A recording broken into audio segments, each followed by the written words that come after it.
شهر رمضان الذي انزل فيه القرآن۔ بزرگ اور دوستو، رمضان المبارک جلوہ گر ہونے والا ہے، تو آؤ میں رمضان کی پہچان صرف رمضان کے نام سے کرانا چاہتا ہوں۔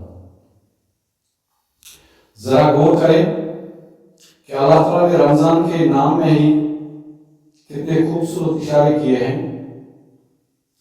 رمضان کے نام میں کل 5 حروف ہیں، ایک را کا حرف ہے، ایک میم کا حرف ہے، ایک ضاد کا حرف ہے، ایک الف کا حرف ہے اور ایک نون کا حرف ہے۔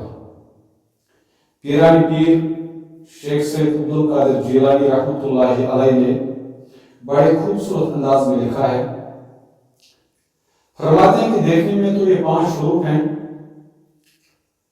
لیکن حقیقت میں یہ 5 دریا ہے۔ فرمایا کہ رمضان کی راہ میں اللہ نے اپنی رحمت کا دریا بہا دیا، رمضان کی میم میں اللہ نے اپنی مغفرت کا دریا بہا دیا، رمضان کی ذات میں اللہ نے جہنم سے آزادی کی ضمانت کا دریا بہا دیا، رمضان کے الف میں اللہ نے اپنے اجر کا دریا بہا دیا، اور رمضان کی نون میں اللہ نے دنیا میں سحری اور اختیاری کی نعمتیں اور آخرت میں جنت کی نعمتوں کا دریا بہا دیا۔ اس لیے فرمایا کہ رمضان کے صرف نام پہ غور کرو تو اللہ تعالیٰ نے دریاؤں کا مجموعہ بہا کے صرف اشارہ کر دیا کہ رمضان وہ دریا ہے، اس میں جو آتا ہے غوطہ کھاتا ہے تو پاک صاف ہو جاتا ہے۔ بزرگوں اور دوستو، انداز بیان بات بدل دیتا ہے ورنہ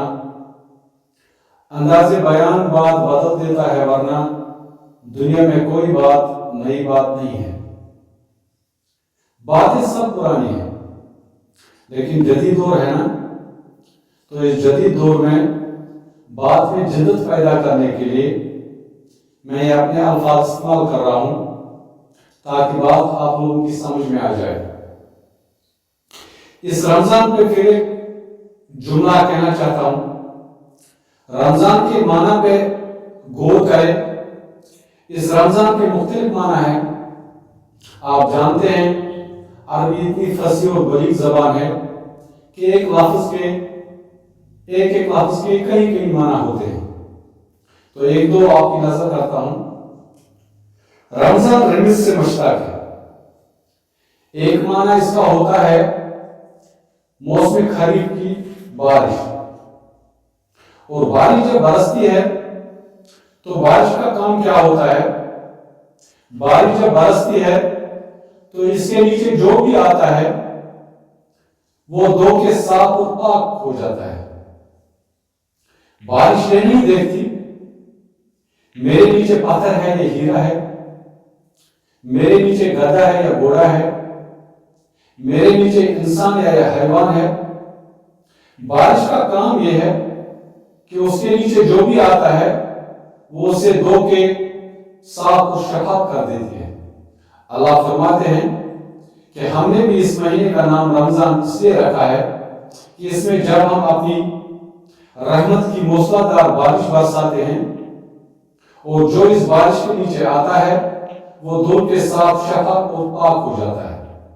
اور فرمایا کہ اس کا ایک معنی ہوتا ہے جلانا، آگ، اور اگر یہ معنی لیا جائے تو بھی بڑا خوبصورت اشارہ ہے۔ اللہ فرماتا ہے کہ ہم نے اس مہینے کا نام رمضان اس لیے رکھا کہ جس طرح آگ کا کام ہوتا ہے کہ آگ میں جو کچھ ڈال دیا جائے وہ اسے جلا کے راکھ بنا دیتا ہے، اور راکھ بھی ہوا میں اڑ کے ختم ہو جاتی ہے۔ اللہ فرماتے ہیں کہ ہم نے اس مہینے کا نام رمضان اس لیے رکھا ہے کہ یہ بھی بندہ مومن کے گناہوں کو جلا کے راکھ اڑا دیتا ہے۔ بزرگوں اور دوستو، اللہ فرماتے ہیں کہ جیسے تمہارے موبائل کے لیے چارجر ہوتا ہے اور تم چارج کرتے ہو 1 گھنٹہ اور چلاتے ہو 24 آورز، تو میں نے تمہارے ایمان کی بیٹری کو بھی چارج کرنے کے لیے